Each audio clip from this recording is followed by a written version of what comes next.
Tercera. Comenzamos. Muy buenas tardes a todos, bienvenidas y bienvenidos al Colegio de San Ildefonso, a la presentación Más que Tecnología, IA para impulsar la educación y la creatividad, con la presencia de Juan Luis Arzuaga y Pepe Gordon. Damos la bienvenida a Nidia Chávez, directora de Fundación Telefónica Movistar México. Gracias. Muchas gracias, Iris. Muy buenos días. Qué gusto estar hoy aquí. Sean bienvenidas y bienvenidos y qué lindo poder saludar a las y los jóvenes que nos acompañan el día de hoy y a los docentes que están hoy aquí en este recinto espectacular que ha sido posible, por supuesto, gracias a Eduardo Vázquez, director del Colegio San Ildefonso. En nombre de Fundación Telefónica Movistar México, muchísimas gracias por acompañarnos el día de hoy. Quiero aprovechar también para agradecer al Centro Cultural de España en México y a la Embajada de España también en el país, en México. Voy a leer rápidamente las reseñas de Pepe Gordon y Juan Luis Arzuaga, que nos acompañan, que ya están aquí con nosotros, y voy a comenzar con la reseña de Pepe Gordon. Es novelista, ensayista y traductor. Su trabajo en los medios de comunicación fue calificado por Augusto Monterroso como dignificante de los programas culturales de la televisión. Es creador y escritor de las series Imaginantes, ganador del New York Film Festival.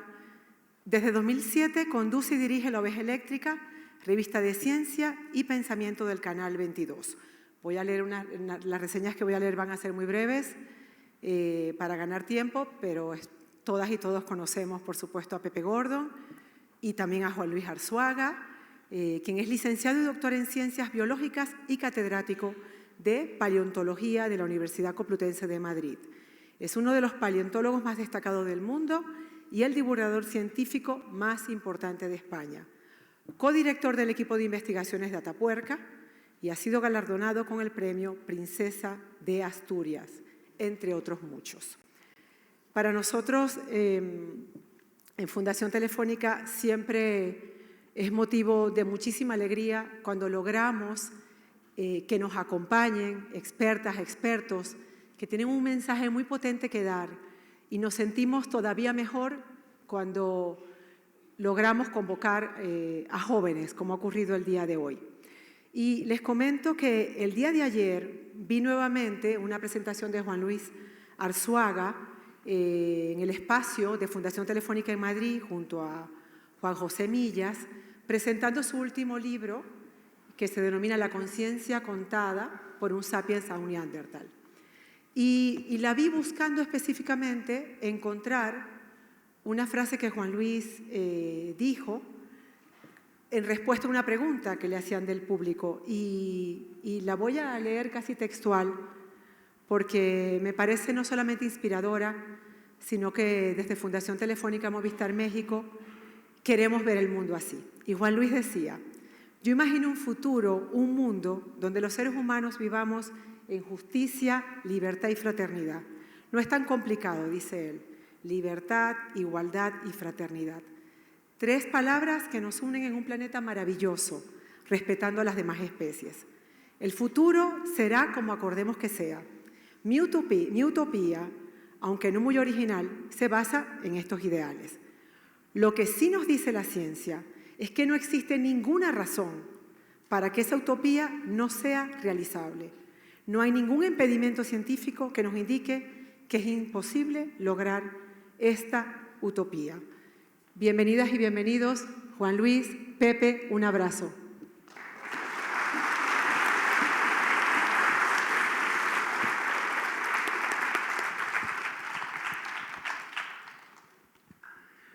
Muchas gracias, querida Nidia. Es un placer estar reunidos todos aquí alrededor del conocimiento de, pues podríamos llamar el fuego de la tribu del conocimiento, ¿no? Aldous Huxley siempre pensaba en estos términos y es maravilloso que podamos compartir los conocimientos de Juan Luis Arzuaga en torno a lo que está pasando en tecnología con la inteligencia artificial para tratar de impulsar mayor creatividad y educación. Como Nidia bien lo señaló, se tratan de instrumentos que tienen que ver con la posibilidad de crear mejores condiciones en nuestros entornos, en nuestras sociedades, más generosidad, más herramientas de inteligencia y creatividad. Y esto es importante reflexionar en un principio, porque estamos hablando de que cuando hablamos de tecnología, a veces hay dos posiciones que planteaba muy claramente Umberto Eco y que creo que se pueden trasladar muy claramente a lo que ocurre en este ámbito. La postura de los apocalípticos y la postura de los integrados. Y los apocalípticos nos están diciendo que la inteligencia artificial nos va a llevar a la destrucción. Y los integrados están viendo que hay tal vez ahí la posibilidad de incrementar nuestra memoria, incrementar nuestra capacidad creativa. Y en este marco yo quiero recordar algo que tiene que ver con lo que puede plantear la ciencia y la tecnología y que está resumido en una frase maravillosa de Philip K. Dick en la novela que da origen a Blade Runner. ¿Sueñan los androides con ovejas eléctricas? Si es así, que sueñan los androides, los robots con ovejas eléctricas, quiere decir que cuando los androides están soñando, estamos hablando de que es una extensión del sueño humano. Y esto es muy interesante porque no hay nada más humano que el sueño. Trasladarlo a una máquina, a la posibilidad de que una máquina lo pueda generar, estamos hablando entonces de que detrás de la tecnología sigue presente un sueño humano en el que a veces no reparamos. Y esto es muy interesante porque la tecnología y la ciencia muchas veces son una extensión de nuestros sentidos. Nos llevan a ver cosas que no podríamos haber imaginado jamás. ¿Quién de ustedes soñó alguna vez que podría conocer un hoyo negro, que podría tener una fotografía de un agujero negro? Y por otro lado, los libros, como decía Borges, son una extensión de la memoria y, como diría Arzuaga, son una extensión del hipocampo. Es decir, los libros nos dan esta posibilidad de también seguir extendiendo nuestras posibilidades creativas. Y en este marco, yo quiero empezar con una historia que justamente está contenida en el libro más reciente de Arzuaga, que escribe junto con José Millás, que se llama La conciencia contada por un sapiens a un neandertal. Y hay un momento maravilloso que nos abre lo que puede ser las posibilidades de los sueños, para que precisamente lo comentemos y lo dialoguemos junto con Juan Luis Arzuaga. Resulta que en este libro Juan José Millás está señalando que Juan Luis Arzuaga le regala unos lentes, unas gafas, para protegerlo de unas cataratas que ha tenido que operarse. Y entonces tiene un sueño, y es un sueño muy interesante. ¿Por qué? Porque él se ve caminando por las calles de una ciudad con sus gafas, con sus lentes, para protegerse del sol, y llega entonces a una cafetería. Y en la cafetería se encuentra con que le dicen: aquí están prohibidas las gafas, están prohibidas los lentes, y se los tiene que quitar. Y cuando se quita los lentes, entonces empieza a ver la esencia más profunda de las cosas. Si ve un croissant, ve la esencia del croissant, el mundo interno del croissant, que es, y también ve, por supuesto, café con leche, y también lo está viendo como en su esencia, que me recuerda, por cierto, un pasaje de Aldous Huxley, en donde en una experiencia que tiene con ciertas sustancias, también tiene esta percepción casi de estar viendo la esencia de las cosas. Pero entonces se queda muy intrigado con esto, porque pues cuando ya termina la experiencia, sale a la calle nuevamente, se pone de nuevo sus gafas, va caminando y está de nuevo protegido del sol. Y cuando llega a casa, entonces hace algo muy interesante. Acude a ChatGPT y entonces le pide que haga una interpretación freudiana del sueño. Y la interpretación freudiana es fascinante. Le dice que, por supuesto, estamos hablando de símbolos, de imágenes simbólicas, y que pueden prestarse a la subjetividad, pero el ChatGPT va hacia adelante, se sienta en el diván y empieza a plantearle a Millás lo siguiente. Le dice que las cataratas son un impedimento para la percepción. Y entonces las gafas son una protección ante algo que es abrumador. Y en el momento en que se las puede quitar, entonces deja de tener filtros para percibir la realidad y puede percibir la esencia de las cosas, y eso puede estar conectado con un deseo muy profundo del soñador que está tratando de entrar a las entrañas más profundas de la realidad, la esencia misma de las cosas.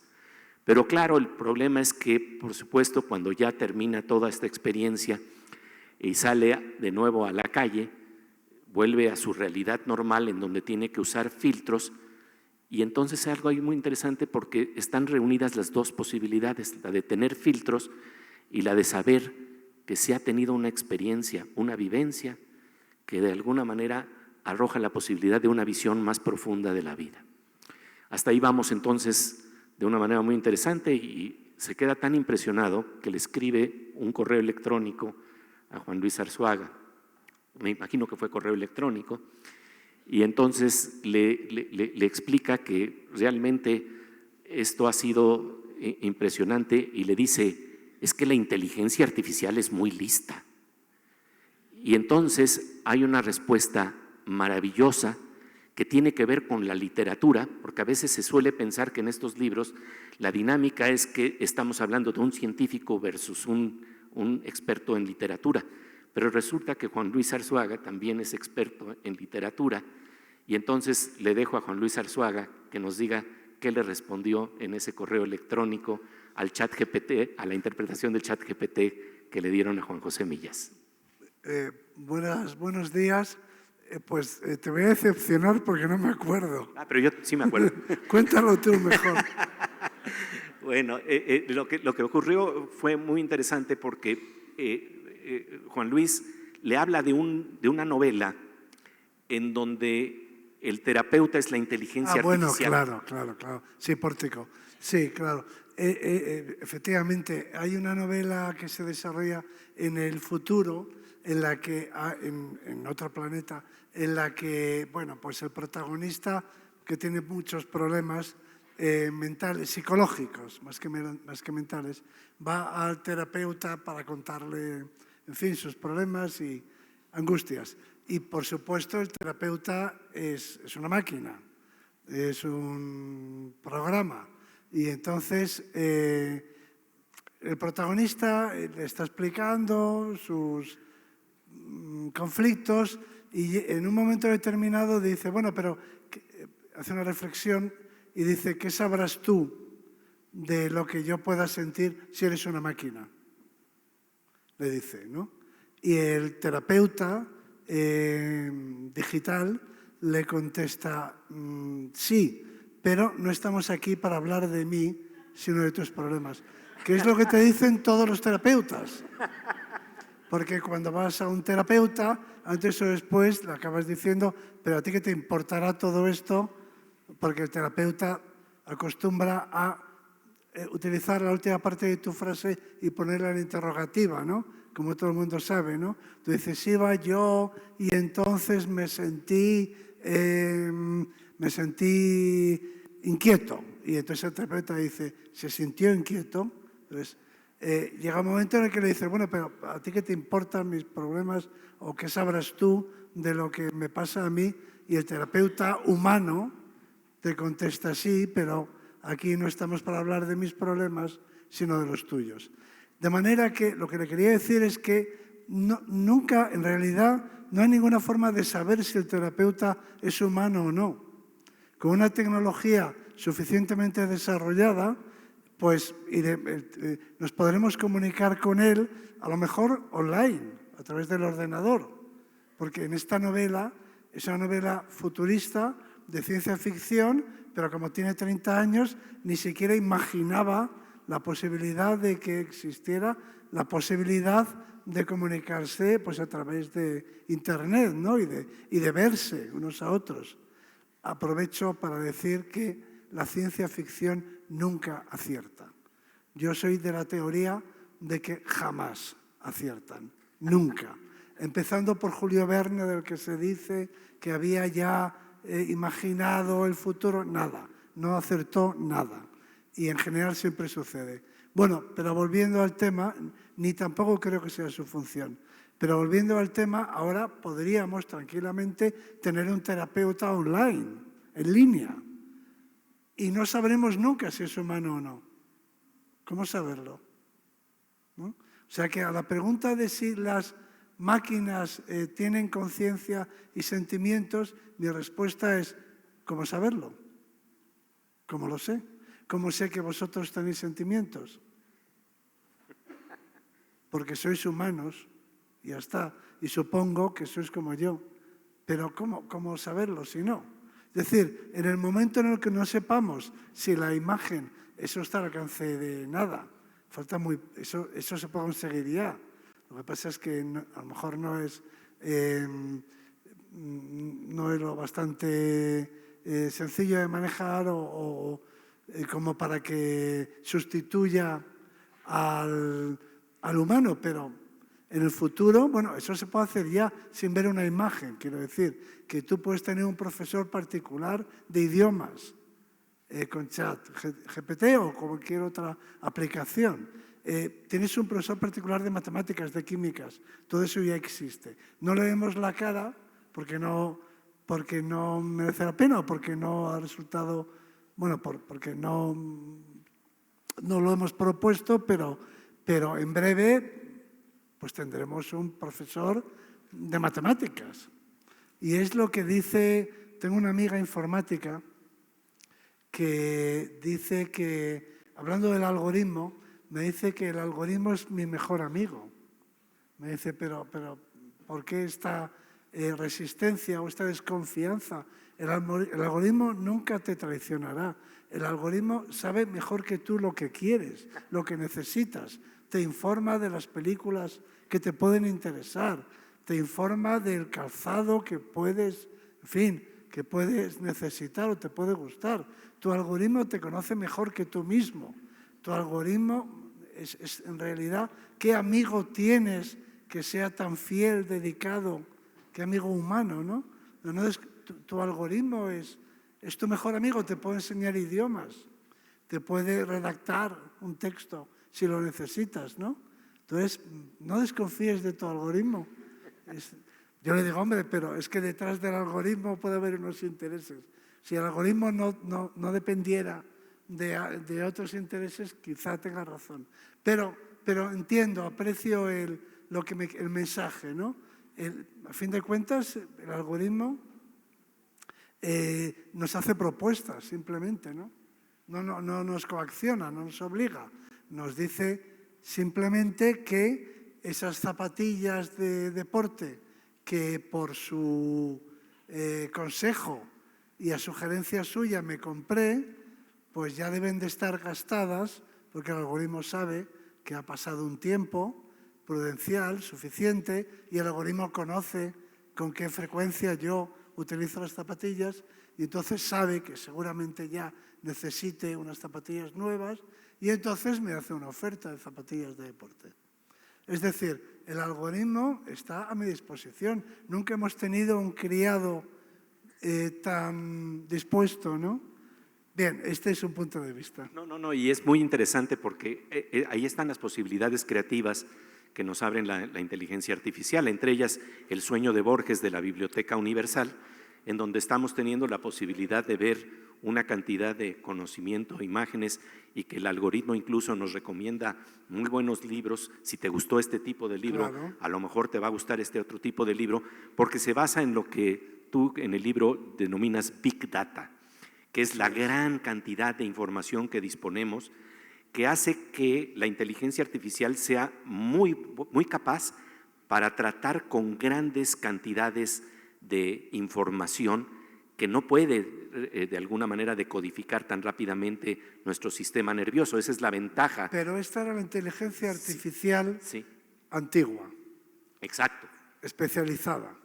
Ahora no, ahora es cuando digo que el algoritmo es tu mejor amigo, digo que es tu mejor amigo en todo, porque la inteligencia artificial generalista, generalizada, esa lo mismo juega contigo una partida de ajedrez, que te sugiere una película para ir a ver, que te enseña un idioma, que te traduce un texto, es decir, ahora es generalista.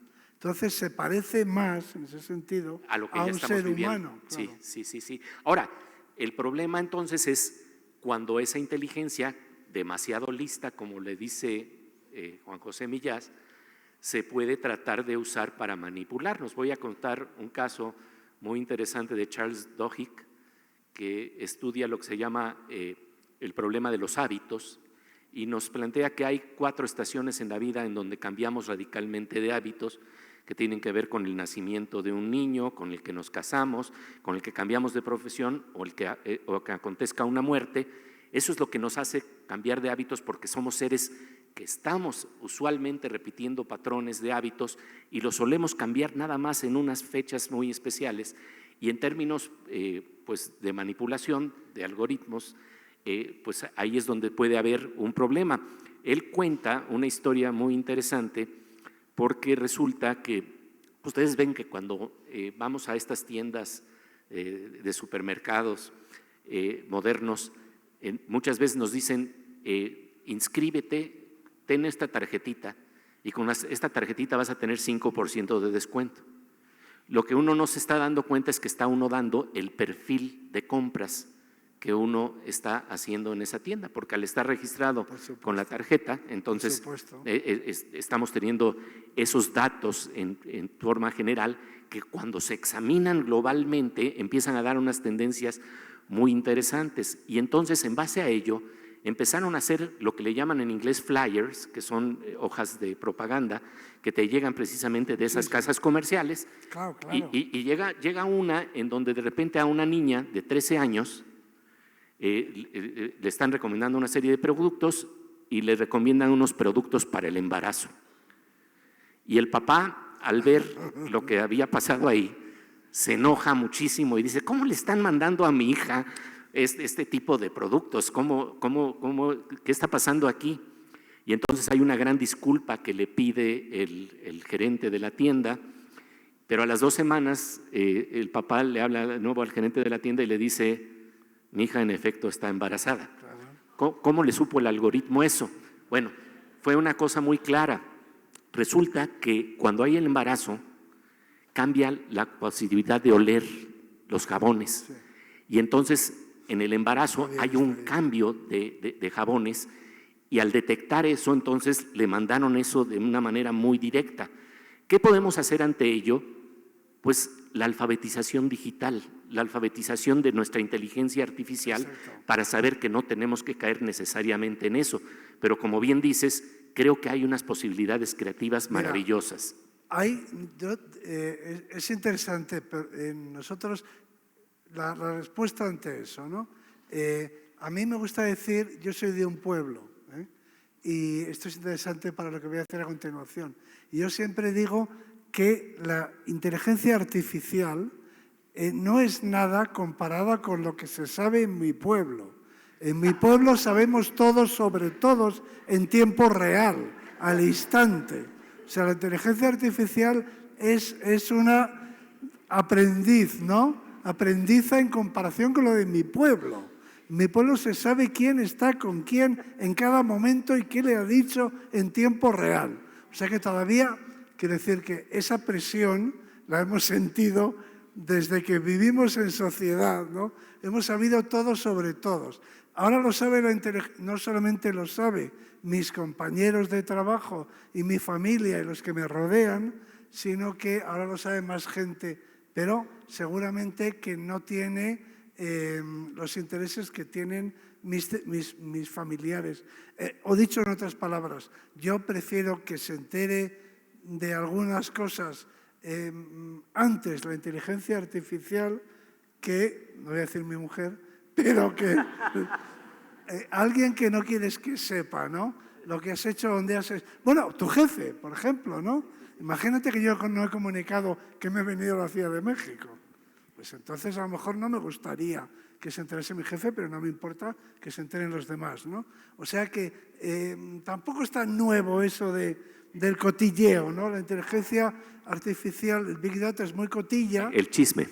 Es muy cotilla, pero quizá más inofensivo que el cotilleo de proximidad, ¿no?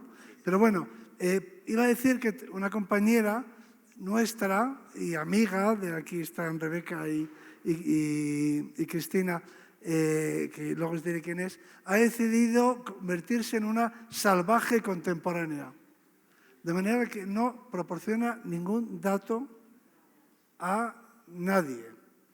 Y paga con dinero. Ahí, le digo yo, ahí hay un fallo, porque el dinero lo sacas del cajero. Luego, al menos, por lo menos, el banco sabe cuándo sacas el dinero y podría deducir algunos hábitos. Dice, bueno, sí, contra eso no puedo luchar, pero paga siempre en dinero como una actitud, en fin, de rebeldía frente a la inteligencia artificial o el Big Data, en fin, o la información compartida, ¿no? Pero es muy difícil, realmente es muy difícil. Se puede hacer, puedes convertirte en un salvaje, en un primitivo contemporáneo, pero no lo veo sencillo. Fíjate, como íbamos a hablar de esto, como sabía que íbamos a hablar de esto, me he estado fijando en lo que dicen sobre la inteligencia general, inteligencia artificial generalista. Concretamente, no la inteligencia, no el algoritmo, lo que está de moda ahora, que es la general, en los últimos días. Entonces he encontrado un artículo de un experto que dice que el chat GPT, después de un primer momento de entusiasmo, ha acabado decepcionando. No lo sé. Que no era para tanto.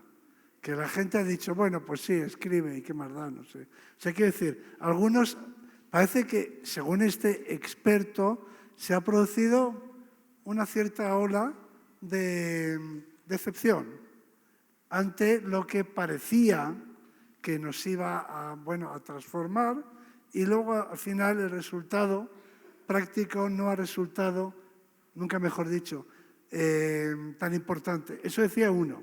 Y el otro decía lo siguiente: ahora en San Francisco, me parece que queda mejor decir en San Francisco se ha generalizado la siguiente frase: don't die, no te mueras. No te mueras porque en 7 años, exactamente en 7 años, nos va a cambiar la vida. Hay que aguantar. En 7 años la inteligencia artificial acabará con las enfermedades, nos hará inmortales y no sé qué cosas más en 7 años. Y yo digo, bueno, voy a intentarlo. Voy a intentar, porque si aguanto 7 años, bueno, voy a ser inmortal, pues bueno. Pero yo al mismo tiempo me planteaba, pero ¿y qué pasa con los...? Vamos a ser inmortales, ¿de acuerdo?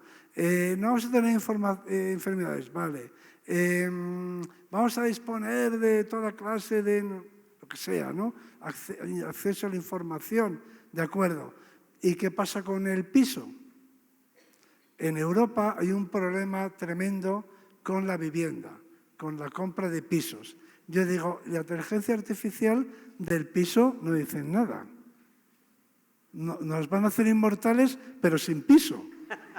O sea, aquí, ¿qué está pasando? Porque es que esta música me suena. Ya la he oído antes. Te prometen la inmortalidad, te prometen la felicidad, pero mi piso, o como decía Shakira, ¿y el anillo para cuándo? O sea, nos prometen todo, pero lo que me preocupa, el anillo, el piso, el trabajo, de eso no he oído nada.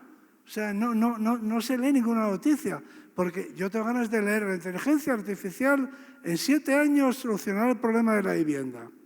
Digo, hombre, esto está muy bien, esto es interesante, ¿no? El problema de la educación, digo, fantástico, qué bien. Pero no, me van a dar la inmortalidad sin piso. Es que ese es tal vez el problema de por qué está de alguna manera decepcionando en la capacidad de ciertas respuestas que no nos está pudiendo dar, que son instrumentos que pueden utilizarse. Bueno, los que nos preocupan a todos, ¿no? Exacto, exacto. O sea, vamos a ser inmortales. Bueno, no me lo creo, pero bueno, de todas formas. Pero bueno, Todo eso que nos prometen, de acuerdo, pero y las cosas prácticas de cada día, el empleo, el trabajo, en fin, la vivienda, de eso no parece que la inteligencia artificial, nadie ha prometido que podrían, ya que nos ponemos, vamos a prometer el paraíso de verdad, ¿no? Entonces, dentro de 7 años se acabarán los problemas habituales, cotidianos, en fin, no solo la inmortalidad, sino que también tendremos derecho a la vivienda digna, tendremos derecho a un trabajo digno, en fin, las cosas que de verdad nos interesan, porque ser inmortales sin piso, sí, a mí no me interesa. Y por otro lado, al mismo tiempo, es muy interesante que esta sabiduría instantánea tampoco está dando plenitud al deseo de conocimiento que uno podría suponer que puede obtener a través del chat GPT. Recuerdo que hace poco la nieta de un amigo mío, que es doctor, recibió la noticia de que su abuela murió. Y entonces le quería preguntar al chat GPT qué es lo que pasaba con la muerte y no le podía dar una respuesta. Y entonces esto es lo que tal vez esté relacionado con esta cuestión de que no hay sabiduría instantánea, no puede darse necesariamente en estos términos. Pero nada de lo que preocupa. A lo que preocupa a los seres humanos, el trabajo, yo qué sé, la vivienda, las cosas más elementales, la justicia, ¿no? las cosas más normales. O sea que la inteligencia artificial general no nos va a proporcionar nada de lo que se refiere a nuestras preocupaciones, o sea, lo que nos quita el sueño por las noches. De las preocupaciones materiales, pero incluso las otras preocupaciones. Estaba viendo un dato muy interesante. No nos va a hacer más felices. Sí, estaba viendo un dato que me pareció muy impresionante, abonando a lo que tú estabas señalando, de que últimamente, desde la pandemia para acá, ha aumentado la lectura de la Biblia 22% a nivel planetario, con las búsquedas de Google. ¿Y esto qué quiere decir? Pues no lo sé, pero la pandemia, pues no, porque yo pensaría que lo contrario, porque la pandemia es el mejor ejemplo de cómo la ciencia puede resolver los problemas de los seres humanos. Quizá también crearlos, si es que, como dicen los conspiranoicos, el virus de la pandemia fue creado en un laboratorio. Ahí tendríamos cómo la ciencia puede crear los problemas y resolverlos, porque la pandemia es la demostración de que si tienes una enfermedad vírica de transmisión aérea, lo mejor que puedes hacer es desarrollar una vacuna. Vacuna, claro. O sea, quiere decir que la pandemia es el triunfo de la ciencia. O sea, nunca antes había quedado tan claro cómo la ciencia puede resolver los problemas de la humanidad, quizá también crearlos. Pero esa es otra cosa. Pero fíjate, es muy interesante. O sea, yo después de la pandemia, en lugar de hacerme más religioso, me haría más materialista. Pero bueno. El punto es que tú planteaste que ya hay una especie de desilusión con el chat GPT porque bueno, no nos dice está, uno, porque no nos está dando las respuestas que queríamos. En ese sentido es que estoy planteando esto, pero quiero ir a un punto… sí, bueno, las existenciales. Sí. No, por eso nos ofrecen… En el ChatGPT a mí me interesan todos los aspectos de la ciencia, el desarrollo tecnológico. Exacto. Y luego la sociología. ¿Cómo se vende? Los charlatanes, los falsos profetas. Entonces me parece interesante. Hubo una epidemia, nunca mejor dicho, de profetas de la inmortalidad antes de la epidemia. Con la epidemia paró. No volvimos a hablar por un tiempo de la inmortalidad. O sea, justo antes de la epidemia no había día en el que los periódicos, en los medios de comunicación no apareciera alguien que nos prometía la inmortalidad. La epidemia fue un choque, como suele decirse, fue más realidad de la que podíamos asimilar. Y entonces dejaron de hablar de la inmortalidad a la vista de la cantidad de gente que se estaba muriendo, ¿no? Pero ahora han vuelto, como se nos ha olvidado la pandemia, pues ahora hemos vuelto otra vez a esa utopía de la inmortalidad que suena tanto, tiene tantos rasgos, de sectas religiosas que en sí mismo es sospechoso. Por ejemplo, algunos rasgos. No solucionan ningún problema práctico. O sea, estas utopías no solucionan, como tampoco las religiones. O sea, tú te haces adepto a una secta, pero no solucionas el problema del piso, de la vivienda. O del hambre. Tú no vas a una religión y dices, yo me he hecho esta religión para que me proporcionen una vivienda. No. Te dicen, oiga, las religiones son una cosa espiritual. Aquí no se viene a pedir bienes materiales. Dices, bueno, perdón, no era mi intención molestar, ¿no? O sea que tú ingresas en una secta y dices, bueno, pero busco trabajo. Te dicen, no, eso no es aquí. Dices, bueno, entonces ¿ustedes qué ofrecen? Ah, la otra vida. Pero aquí nada. Entonces, estos desarrollos tecnológicos, ¿nos van a solucionar el problema laboral? No, porque como las sectas no se dedican a eso. ¿Nos van a solucionar los problemas amorosos, familiares, los problemas de una adolescente o un adolescente en casa, en fin, los problemas normales de las... No, porque esta secta no está en la cotidianidad, ¿no? Entonces, ¿a cambio qué nos ofrecen? La inmortalidad. Y hablando de la inmortalidad… Es que esto ya lo he oído antes, ¿no? Es un poco sospechoso. Fíjate, es muy interesante esto de la inmortalidad porque… en 7 años. ¿Sí? En 7 años.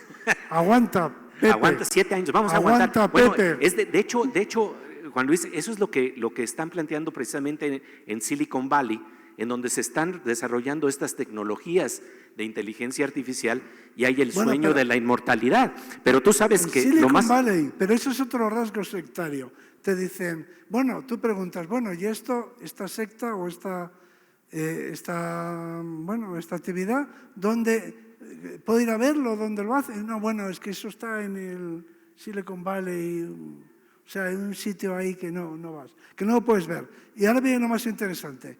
Y tú vas y dices, bueno, ¿me pueden ustedes explicar cómo funciona la inteligencia, esta tecnología? Sí, y te dicen, no, pero usted no lo puede entender. Y digo, ¿qué diferencia con una religión? No se ocupa de los problemas cotidianos, no pretende solucionar ninguno porque tus pequeñas miserias son irrelevantes para el proyecto.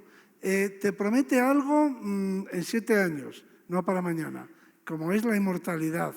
Es algo siempre de una dimensión, yo me conformaría con que me resolvieran, pues no sé, el problema de las caries o la miopía, ¿no? Yo soy más razonable, ¿no? más humilde. Y luego, por último, cuando intentas decir, y esos milagros que nos prometen, ¿cómo se van a realizar? Me explican que no estoy preparado. Digo, pues si soy catedrático.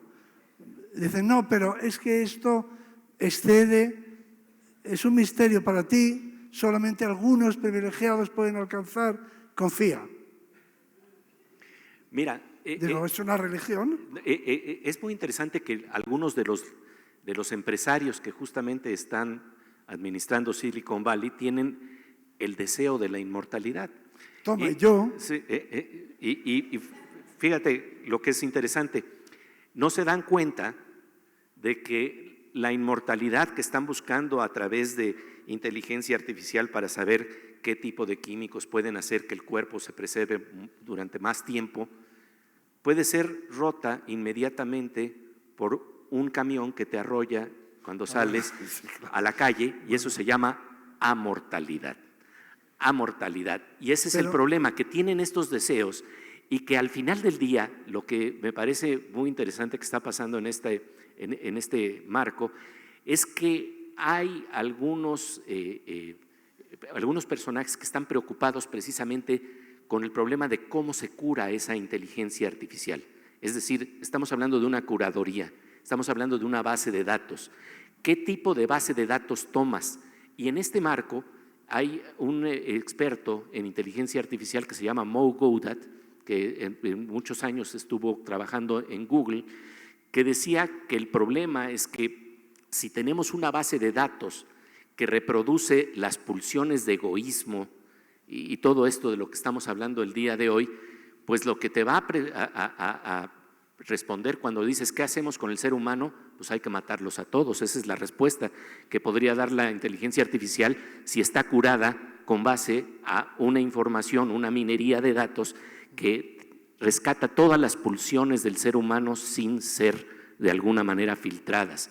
En este marco hay gente que se está preocupando por decir, ¿por qué no podemos hacer una base de datos generosa en donde se comporte como una budista feminista que dice, quiero ayudar, no quiero matar, quiero ver cómo se puede evolucionar y tener una información que sea más valiosa y que se pueda utilizar en formas más prácticas como las que tú sugieres en la vida cotidiana? Pero sí, sería lo ideal que me solucionaran el problema del coche, porque el mío tiene 300.000 kilómetros y me gustaría que alguien me proporcionara uno nuevo, pero resulta que valen 40.000 euros. En fin, te quiero decir que la inteligencia artificial tiene muchos rasgos. Este paradigma, no la inteligencia artificial, que es una tecnología perfectamente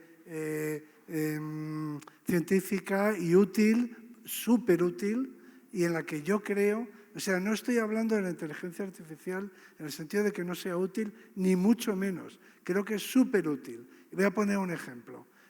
Estoy en contra de estos rasgos pseudo-sectarios, que algunos, en fin, muchos de los que no trabajan en problemas reales, que son y se dedican a hacer unas profecías. Pero te voy a poner un problema real. Cuando tú tienes que resolver un problema con municipal, tienes que acudir a una ventanilla o a un teléfono, llamar a alguien que te lo resuelva. Esto es un caso concreto.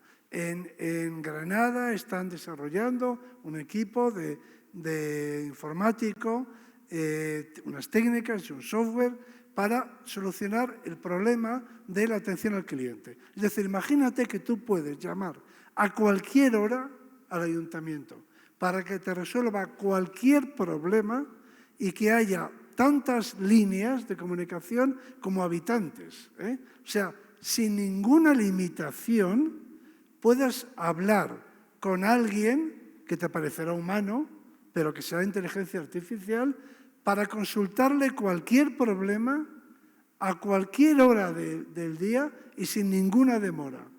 ¡Fantástico! ¡Increíble! Ojalá lo hagan pronto. De hecho, yo les pregunté, Menos de 7 años. ¿Y esas personas que van a contestar a las llamadas de los ciudadanos, ¿no?, que plantean los problemas normales que tenemos, la burocracia? O sea, si la inteligencia artificial resolviera la burocracia, nos sería un gran servicio. Para obtener licencia de conducir, o sea, todos los problemas burocráticos, imagínate que los puede resolver llamando a un teléfono donde una voz humana, aunque sea artificial, me da igual, te atiende sin límite de tiempo, todo lo que quieras, sin hacer ninguna espera, porque es ilimitada la capacidad, y resolverte tu problema burocrático. O sea, todos los problemas con la administración, gestionados a través de la inteligencia artificial. Y yo les preguntaba a los de este equipo de Granada, yo les decía, ¿habéis pensado qué acento le vais a poner? Y me dijeron, no habíamos pensado. Dije, pues ponerle acento granadino. O sea, imagínate que tú llamas a un número que atiende cualquier problema burocrático, administrativo, de una persona que habla el acento de tu ciudad, con una paciencia infinita, te escucha el tiempo que haga falta, se ocupa de tu problema, te da consejos y te lo resuelve, el trámite burocrático, tanto del fisco, como si es el pago del impuesto de la basura. Eso es inteligencia artificial. Y eso es maravilloso. ¿Cómo me va a parecer mal? Eso me parece extraordinario. Si la inteligencia artificial, claro que puede facilitar todas las cosas. Todo lo que tiene que ver con la comunicación, todo lo que tiene que ver con la tramitación, todo eso lo pueden. Ojalá Yo prefiero, de hecho, yo prefiero que me conteste la inteligencia artificial con una voz dulce y paciente que un funcionario. O sea, que es que hasta lo prefiero. Quiero decir que no se deduzca de lo dicho que estoy en contra de la tecnología, todo lo contrario. Y ahora, hablando de la inmortalidad. La inmortalidad como promesa no deja de ser un truco de magia, un truco de gurú o de profeta, ¿no? De falso profeta. Porque hay muchas cosas que la ciencia puede hacer. Muchas cosas. Hace poco tiempo, ayer mismo fue noticia que un equipo internacional con participación española precisamente habían encontrado una proteína que es importante en el autismo. Maravilloso, maravilloso. De manera que puede paliar o mitigar o prevenir o lo que sea, o curar el autismo. ¿Cómo voy a estar en contra?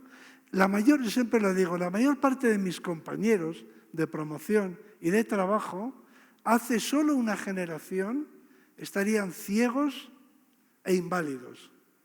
Porque la mayor parte de mis compañeros de generación o se han operado de cataratas, con lo cual estarían ciegos, o se han operado de la cadera y de la rodilla, con lo cual estarían inválidos, o las dos cosas. Serían ciegos e inválidos. Y ahora están estupendos, alguno ha subido un 8000 con una prótesis de rodilla y otros ven mejor que yo. O sea que, por supuesto que estoy por la ciencia, pero la ciencia lo que tiene que hacer es mejorar la vida de los seres humanos y del planeta en general. Ese es su objetivo. Es el uso de la ciencia, ¿cómo lo usamos? No, y sobre todo, lo que me preocupa es la manipulación, el mensaje. A que tú no has leído nunca que gracias a la inteligencia artificial o desarrollos tecnológicos, los que sean, pero con apoyo informático, pues enfermedades como el autismo van a poder ser mejor conocidas, vamos a conocer su base genética y hereditaria, vamos a aprender qué moléculas son mejores para silenciar los genes, a lo mejor las mutaciones que producen la enfermedad. Es que eso no se lee nunca, lo que nos prometen son ni siquiera utopías, son fantasías pseudo-místicas que además son promesas huecas de algo o temores, porque el temor siempre… El profeta siempre juega con dos cartas, el miedo y la esperanza. Son las dos cartas que maneja el profeta. El miedo, se va a acabar la humanidad, vamos a sufrir las 7 plagas de Egipto. Eso por un lado. Y entonces tú dices, bueno, ¿qué tengo que hacer, no? Para que esto no suceda. Y luego, por otra parte, juega con tus esperanzas. Y la esperanza principal es la inmortalidad. Sí. Ahora, volvamos Pero mi esperanza es otra. Y se reduce a 3 palabras, muy fáciles, como se ha dicho antes. Libertad, igualdad y fraternidad. Esa es mi esperanza. Libertad de género, libertad… Y por supuesto también la calidad de vida que nos puede proporcionar la ciencia y el conocimiento. Para eso no necesitamos profetas. Y es muy interesante que sí, la misma literatura, cuando estamos hablando de buena literatura, nos presenta escenarios que no necesariamente se tienen que cumplir en términos de ciencia ficción estricta, pero cuando estamos hablando de todo este potencial de la inteligencia artificial aplicado a la educación y a la creatividad, maravilloso. Hay algo que quisiera plantearte en términos de una historia, un relato de ciencia ficción, que me parece muy interesante por las posibilidades que abre. Y es un relato de Roger Zelazny, un gran maestro de la ciencia ficción, que se llama El maestro de los sueños. Y entonces resulta que en el psicoanálisis del futuro ya se utiliza inteligencia artificial. Estos son los escenarios como el que precisamente planteabas, que se adelantó al ChatGPT freudiano en esta novela que tú señalabas. Bueno, hay una novela entonces que también trata de adelantarse y entonces plantea lo siguiente. El problema del psicoanálisis es que cuando yo estoy hablando como paciente, no necesariamente estoy diciendo la verdad. Estoy tratando de proyectar un mundo para que el terapeuta me vea en mi mejor rostro posible, en el mejor de los casos. Y entonces, en el psicoanálisis del futuro se utilizan una especie de cascos virtuales, de cascos que nos permiten conectar de cerebro a cerebro para que tú puedas saber realmente lo que está viendo el otro, ni siquiera lo que está… Y entonces pasa directamente del cerebro de uno al otro, y eso, como bien lo dices, me parece muy interesante cuando hablabas del cotilleo en los pueblos, ya nos pasa en la vida cotidiana. Nosotros estamos recibiendo el impacto de las imágenes de la otra persona independientemente de que no los decodificamos del todo. Claro, queremos leer su mente. Queremos leer su mente, y entonces pasa una cosa muy interesante.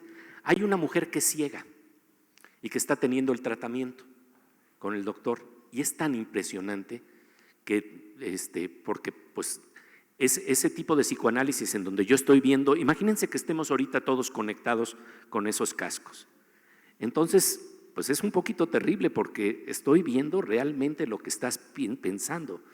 Y esto es un tema muy interesante en términos de drama en literatura, porque el drama podría definirse como la distancia entre lo que pienso que deseo, lo que deseo, lo que pienso y lo que pienso que deseo. Claro, son cosas, pero el algoritmo lo sabe. Pero entonces voy a un punto que es muy interesante, porque sí, el algoritmo lo puede explorar, pero en este caso, con estas imágenes, entonces lo que ocurre, y esto lo quiero plantear de cara a la educación y a la creatividad, es que ella le dice, oye, es que esto ha sido tan formidable para mí porque pues no he podido mentir y de alguna manera tú has entendido mi mundo y me ha dado puertas de salida. Entonces le dice, yo quiero ser también psicoanalista. Y le dice el otro, pero no puedes porque eres ciega. Y entonces le dice, no, tienes que encontrar una forma creativa para buscar cómo resolvemos esto. Y entonces el psicoanalista se da cuenta de que ella tiene los ojos nublados, pero de casco a casco, él puede empezar a tratar de transmitir ciertas informaciones que van de neurona a neurona, de cerebro a cerebro, no pasando por la intermediación de la vista, y entonces él empieza a transmitir las primeras imágenes de un triángulo, y ella aprende lo que es un triángulo, y luego le empieza a transmitir las imágenes de lo que es un césped, y luego de un árbol, y luego le transmite las imágenes de un lago, y entonces él hace que ella se asome al lago y ella puede ver por primera vez su rostro gracias a los ojos o el cerebro del otro. Está bonito, pero hay un filósofo francés que dijo lo siguiente, le leí lo siguiente, decía, yo cuando era niño pensaba que si fuera ciego, él de niño ya era un pequeño filósofo, y decía, si yo fuera ciego, pensaría que si pudiera ver sería feliz. Y decía, puedo ver y no soy feliz. Luego la felicidad no está en ver o no ver. O sea, es curioso, ¿no? Eso nos ha pasado a todos. Si obtengo la plaza en la universidad, seré feliz. Obtienes la plaza y no eres feliz. O sea, quiere decir que la felicidad no está en conseguir algo, sino que tiene que haber algo distinto. Se busca por otros caminos. Pero voy a ponerte un ejemplo de la inteligencia artificial que tiene que ver con mi vida práctica. Yo ahora estoy estudiando italiano, porque me parece que el italiano me entretiene, y es un rato a la semana. El italiano se entiende muy bien, los españoles nos comunicamos bien, pero podría haber cogido otro idioma, y es el mejor rato de la semana porque me abstraigo y ese rato me olvido de todo y lo paso muy bien. Vale, y entonces hay programas de tutores de italiano, ChatGPT, me puede proporcionar un profesor particular con el que yo practicar un italiano virtual, ¿no? Con el que relacionarme. Entonces yo decía, claro, aprender italiano es absurdo, ¿no? Porque en realidad quiero decir, es absurdo ir a aprender italiano porque lo puedo hacer virtualmente en mi ordenador, en mi casa. Y luego dije, claro, que bien mirado, ¿para qué quiero aprender a hablar italiano con un profesor virtual si dentro de 3 años yo hablaré en español porque tendremos puestos aquí unos auriculares en los que yo hablaré en español y un italiano me escuchará con mi voz en italiano. Conclusión, que la necesidad de aprender italiano desaparece desde el italiano o turco, desaparece desde el momento en el que la barrera idiomática a esa sí que le quedan 2 años, para que nos pongamos unos... Y eso implica los traductores simultáneos, la traducción, montones de puestos de trabajo y muchas cosas más, ¿no? Pero que vamos a poder ir a China, ponernos los auriculares, que son de estos pequeñitos, hablar en castellano y que la otra persona nos escuche en chino con nuestra voz. Bien, esto no es una utopía como la inmortalidad, esto es para dentro de nada. Entonces, conclusión. ¿Para qué quiero entonces estudiar italiano? Sigo yendo a italiano. Porque no estudio italiano por ninguna razón práctica. Estudio italiano porque me hace ilusión. Estamos entrando en el problema de la naturaleza del deseo. Eso es. Que eso es muy interesante y que además tiene el problema de que cuando se cumple, entonces de alguna manera uno dice, esto no era. ¿Tú sabes lo que hacen los pueblos del noroeste del Pacífico? Es una cosa en la que yo he pensado muchas veces. Los pueblos del noroeste, que son los que hacían esos tótems que habréis visto, muy bonitos, unos tótems muy altos y muy bonitos, que tendrán que devolver los diferentes museos de todo el mundo que los han expoliado. Bien, entonces, los pueblos del noroeste tienen una ceremonia que yo a veces digo que estaría muy bien que la hiciéramos. Cuando han acumulado suficiente riqueza, ya son muy ricos, hacen una fiesta y lo reparten todo y vuelven a ser pobres. Entonces, no estoy diciendo que yo desee volver a ser becario, pero sí que recuerdo con nostalgia la época en la que pasaba por delante de una tienda y veía unas zapatillas de deportes que no me podía comprar, pero era aspiracional. Y yo decía, bueno, para Reyes o el día de mi cumpleaños, o si ahorro, tendré mis zapatillas de deportes, ¿no? O sea, cuando ya alcanzas un nivel de riqueza, vamos a decir. La pirámide de Maslow.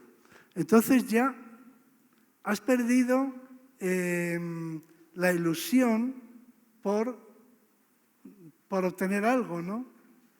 Porque a fin de cuentas la vida consiste en tener sueños, en tener retos, en tener planes, en imaginar algo para el futuro. Y entonces me parece muy sabia esta ceremonia, ¿no? Otra vez vuelves a empezar, otra vez vuelves a tener una moto de segunda mano. No digo que yo prefiera cambiar mi coche por una moto de segunda mano, pero digo que esta historia de los pueblos del noroeste nos dice algo. 5 minutos, tranquilos, 5 minutos. Es mucho tiempo, 5 minutos. Nos dice algo acerca de la naturaleza humana, que es insaciable. Y de hecho nos lleva a quizás el último punto antes de que dejemos la posibilidad de preguntas y respuestas, ¿verdad? Creo que esto se quiere generar y tiene que ver con lo que nos hace humanos. Fíjate que, porque estamos hablando de máquinas muy complejas que se están sofisticando de manera impresionante. El cerebro mismo, una de las máquinas más complejas del universo. Y en este marco, creo que la inteligencia artificial está potenciando algo que es un fenómeno que no habíamos visto jamás. El problema de la inteligencia colectiva funcionando en formas inéditas, en donde no usamos tan solo la inteligencia colectiva para hacer la ola en un estadio de fútbol, que es un muy bonito momento de utilizar el músculo de la inteligencia colectiva, sino que resolvemos problemas a través de Internet, en donde problemas matemáticos que jamás se habían resuelto, se junta una maestra de secundaria junto con un Field Medal, un premio de matemáticas, y de repente resuelven problemas que tardaban mucho tiempo en tan solo 3 meses, y estamos hablando de algo que está apareciendo de una manera inédita y que creo que cuando estamos hablando de generosidad, de construir futuros, porque estamos hablando también de que se necesitan construir futuros, los futuros no están dados, los tenemos que generar nosotros mismos.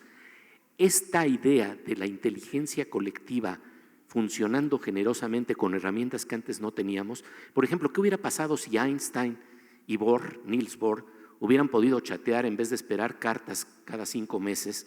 ¿Cómo se hubiera revolucionado el conocimiento en este marco? Esta es una de las grandes promesas que estamos viendo hoy en día en la educación y en la creatividad humana. Bueno, claro. Es que el progreso se acelera, pero también en biología, en evolución. Conforme se comparte la información en grupos más grandes, porque lo que descubre alguien en Nueva Zelanda se aplica inmediatamente en México.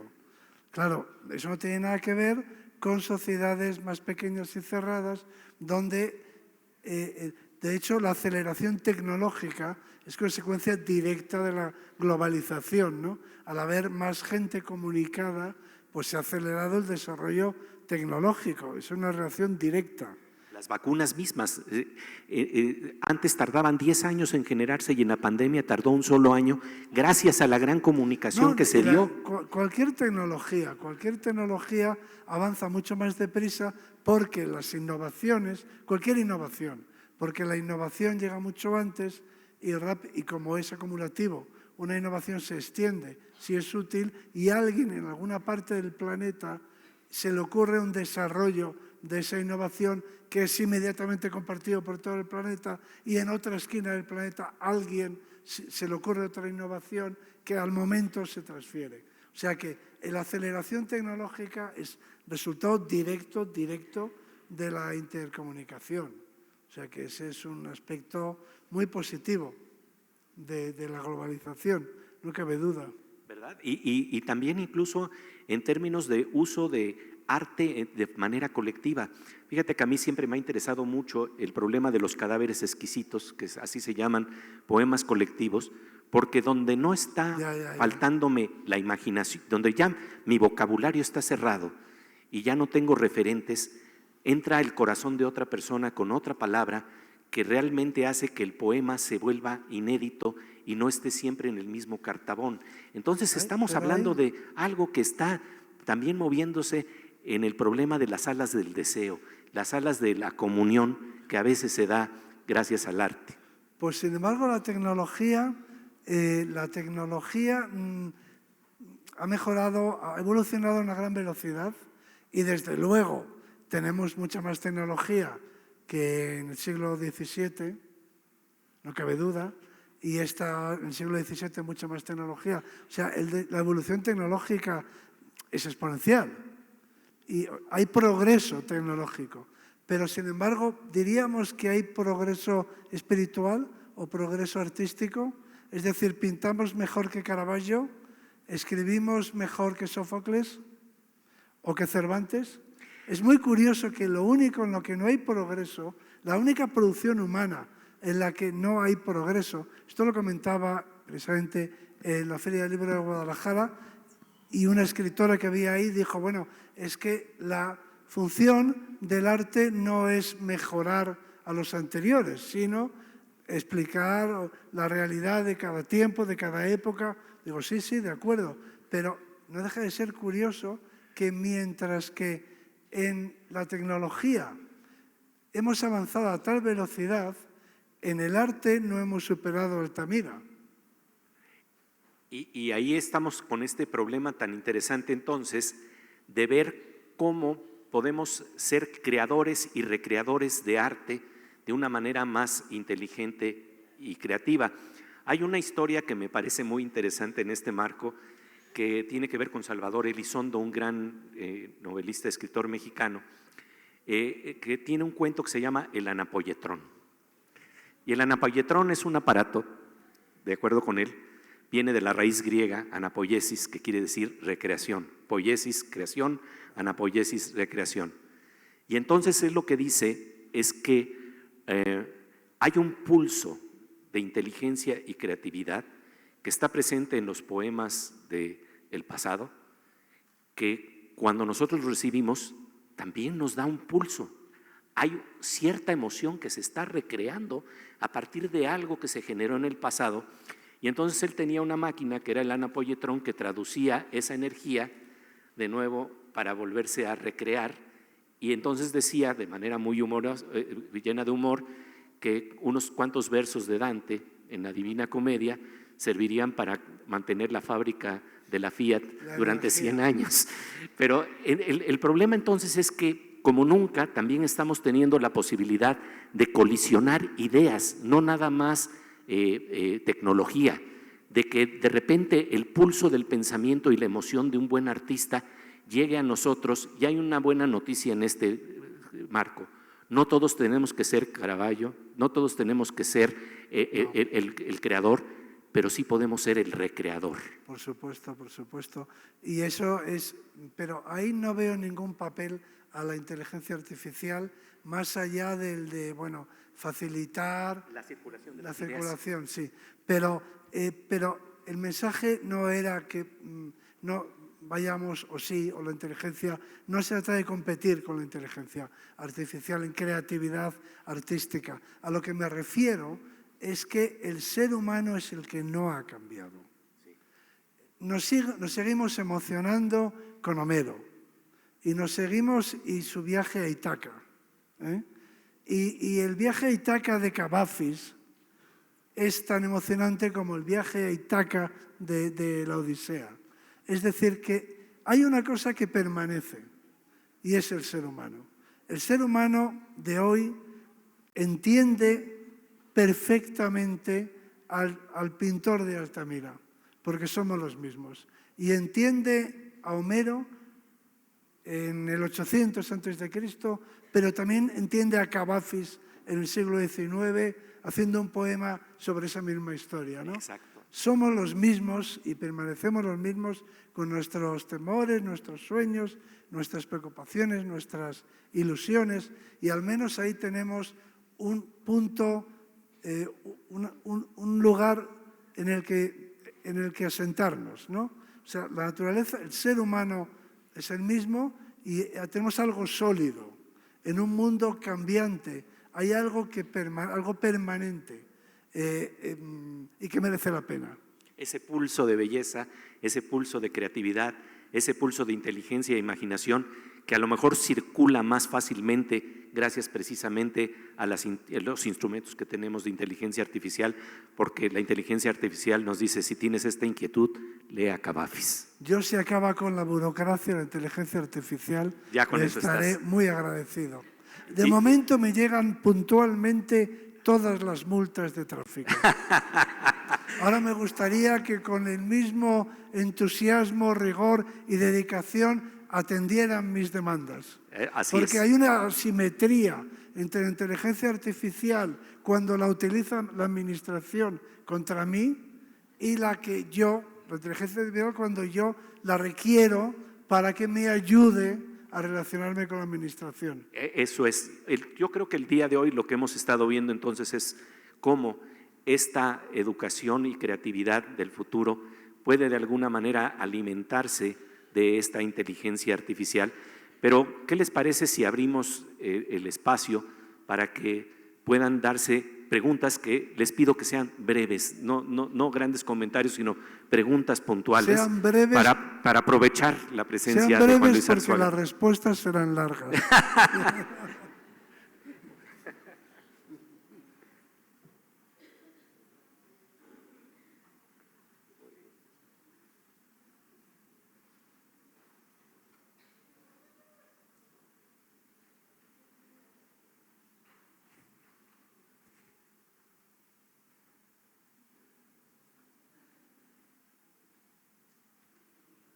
Bueno, muchas gracias por la oportunidad. Venía yo con la preocupación porque últimamente se ha escuchado mucho que la inteligencia artificial va a sustituir a los docentes. Y yo soy docente, entonces, ¿qué va a pasar? Entonces, al escucharlos a ustedes, viene una palabra que comentó, la esperanza. O sea, la inteligencia artificial no viene a sustituirme, viene a ayudarme. Es una herramienta para dar continuidad. O sea, no hay forma de que una inteligencia artificial sustituya a la humanidad de un docente frente a grupo, ¿sí? De un docente que da esperanza también a los alumnos, no únicamente conocimiento. Entonces, muchas gracias porque estuvo genial todo lo que nos dijeron y sé que mi trabajo, por lo menos hasta ahorita, está seguro. Gracias.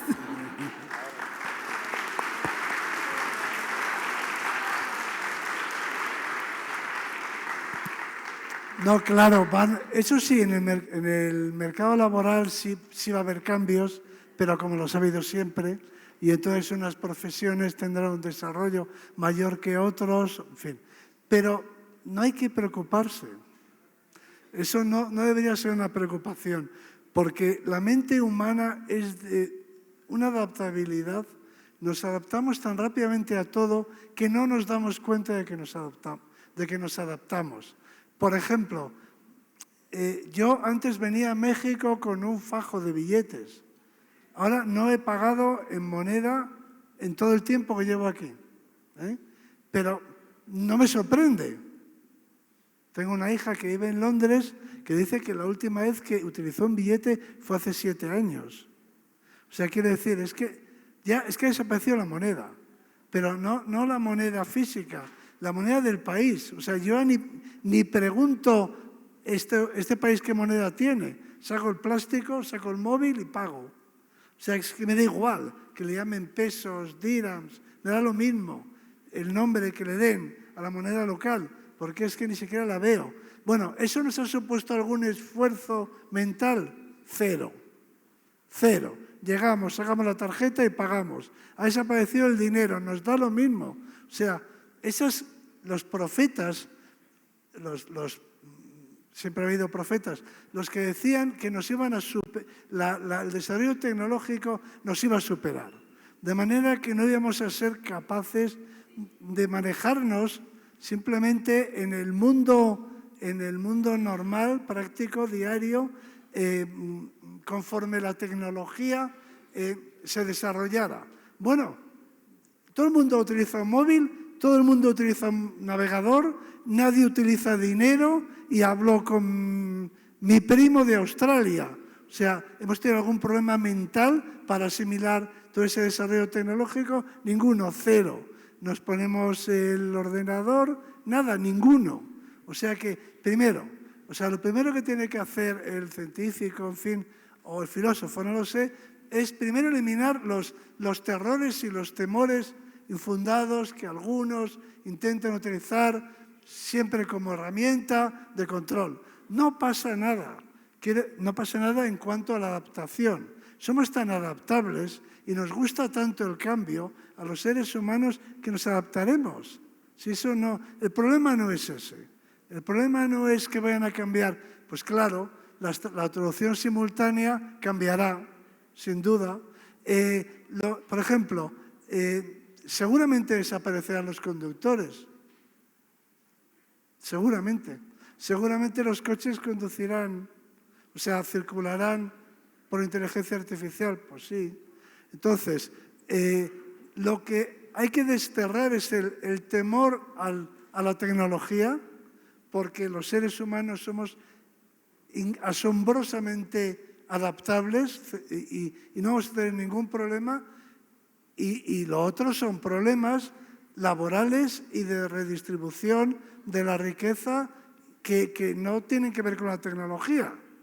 O sea, ¿quedará gente en el paro? Pues si quedan en el paro habrá que atenderles. Quiere decir que la tecnología no va a solucionar los problemas de la justicia social, los seres humanos. Que habrá cambios constantes, pero es que los hay. Es que los cambios son constantes.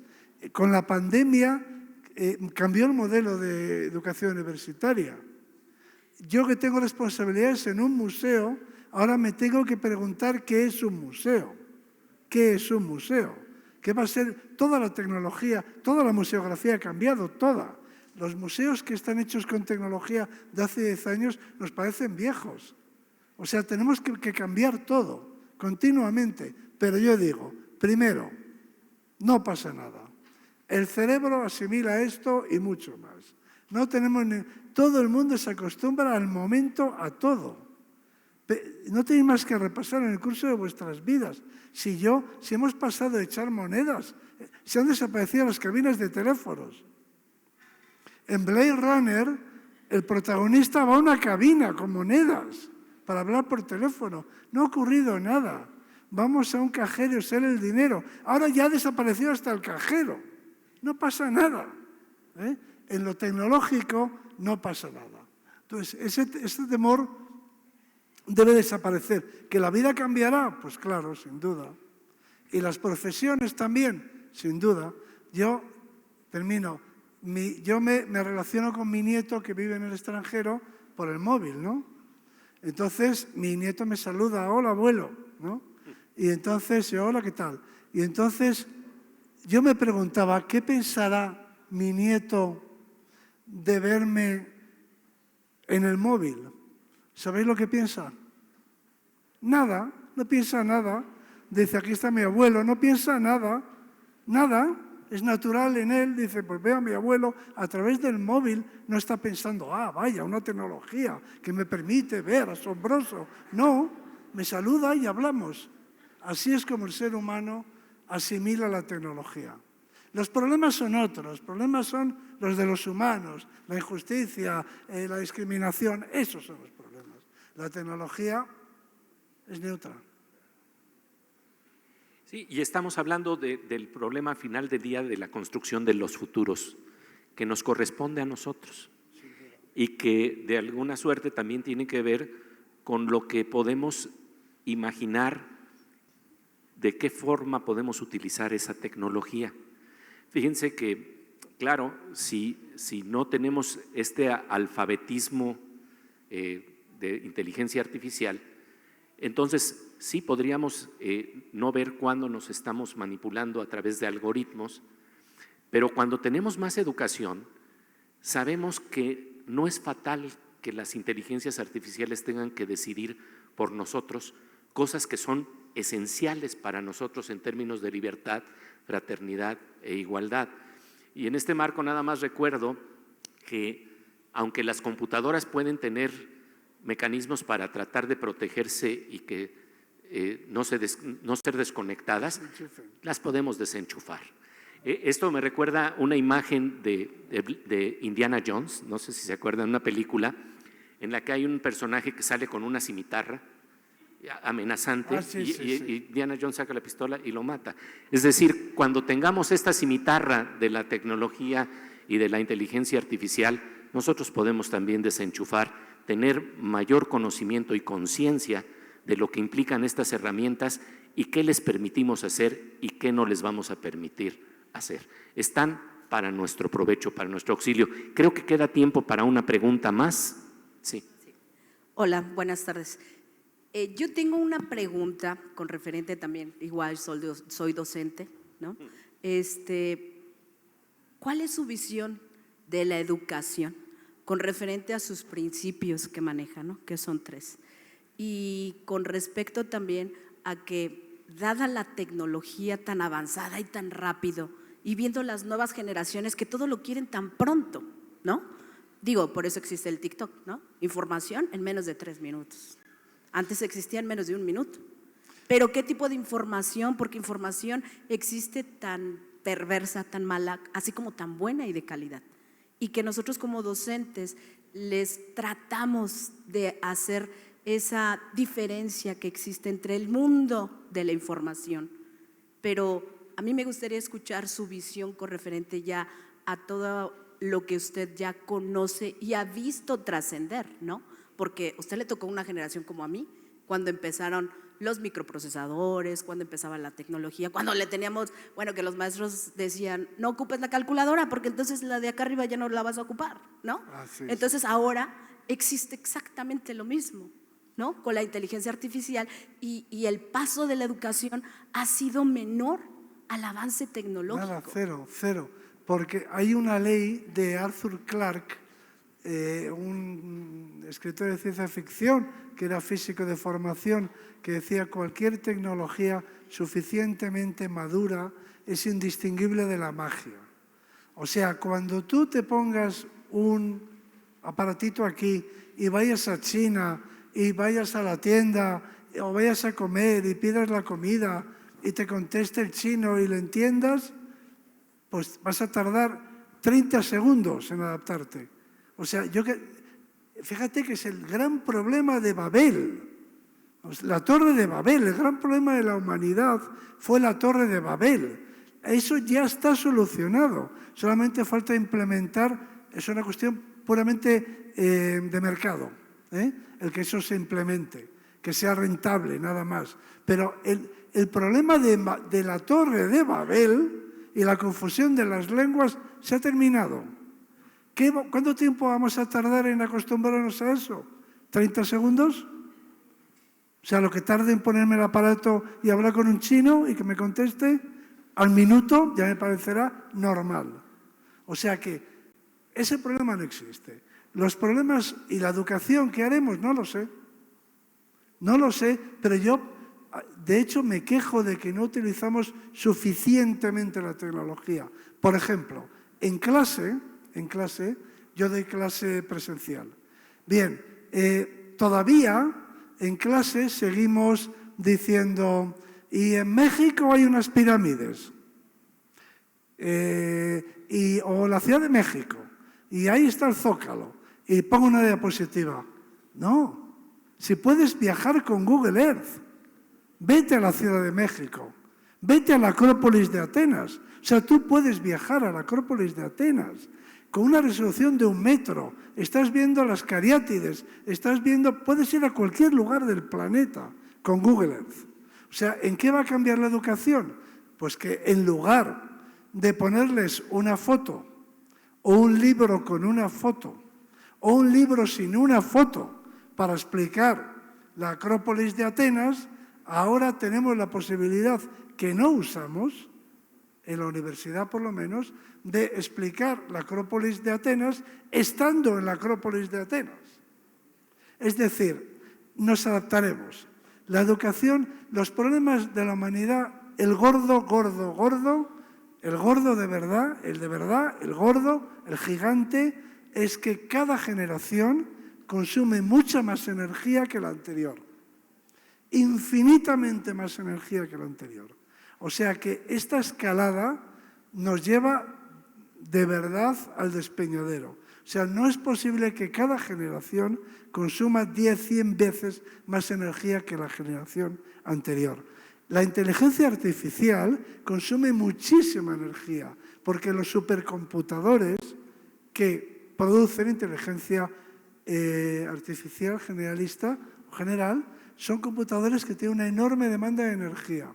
O sea que de nuevo volvemos al problema gordo. El problema gordo es que nuestros hijos van a consumir mucha más energía que nosotros y nuestros nietos más que nuestros hijos.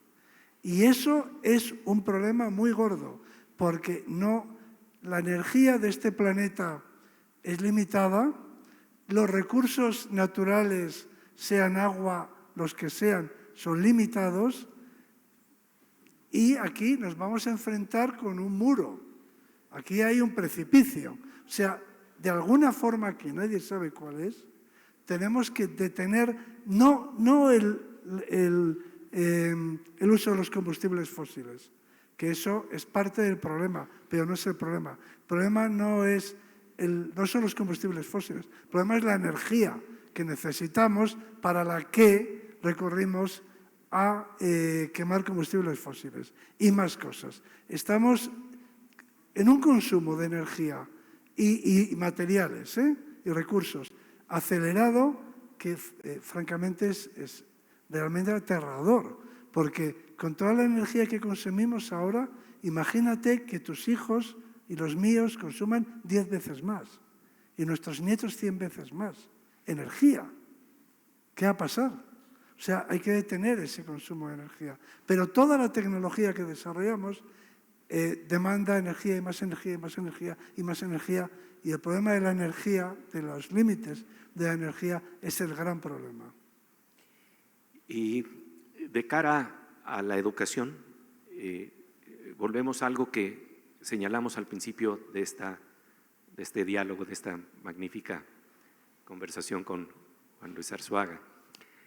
Al final del día estamos hablando de una inteligencia que se extiende y que no es más que la inteligencia humana y que tenemos que entender también, gracias a estos instrumentos, cuáles son las capacidades y potenciales que tenemos justamente en esa inteligencia, en esa creatividad.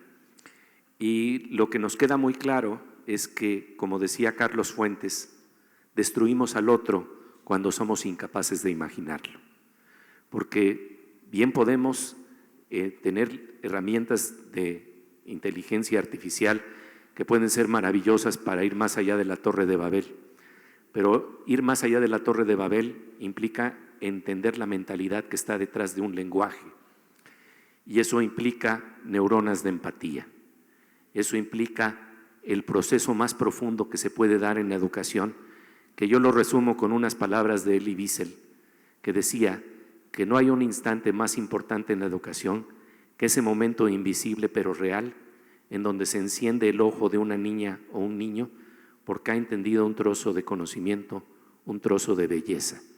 Si eso lo podemos seguir trasladando a la educación, vamos a tener entonces herramientas más interesantes y más importantes para plantearnos estos problemas que Juan Luis Arzuaga puntualmente nos está planteando en términos de las capacidades energéticas que tenemos en nuestro planeta, pero con una inteligencia y creatividad que, como nunca, creo yo, requiere de un ejercicio colectivo.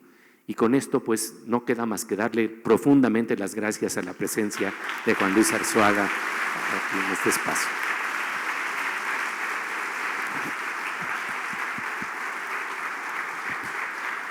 Perdón, solo interrumpo este aplauso para darles un presente a Pepe y a Luis, que es acerca del colegio. Y siempre que nos gusta estar aquí, nos gusta establecer un diálogo con nuestro patrimonio. Y este patrimonio, ahora que los oí hablar de este diálogo, que es el de la ciencia y la filosofía en gran parte, pensaba en estos personajes que están aquí atrás. En esta obra de Diego Rivera, en la parte más alta, está representada la ciencia y la filosofía, representadas por esas dos mujeres que flotan en el aire como dos ángeles, representados además por Gabriela Mistral y la poeta náhua y la escritora náhua Luz Jiménez. Así que decía Luis, esto es un diálogo eterno finalmente, es la gran conversación de los seres humanos, y me parece que este mural nos ha acompañado con ese silencio expresivo, y a todos ustedes reconocer que hemos tenido dos ponentes de la altura de este auditorio que lleva 100 años siendo un espacio de pensamiento, de libertad, de crítica y desde luego de creatividad. Así que muchas gracias, Luis, muchas gracias, Pepe, muchas gracias a Telefónica y al Centro Cultural de España. A todos ustedes, buenas tardes.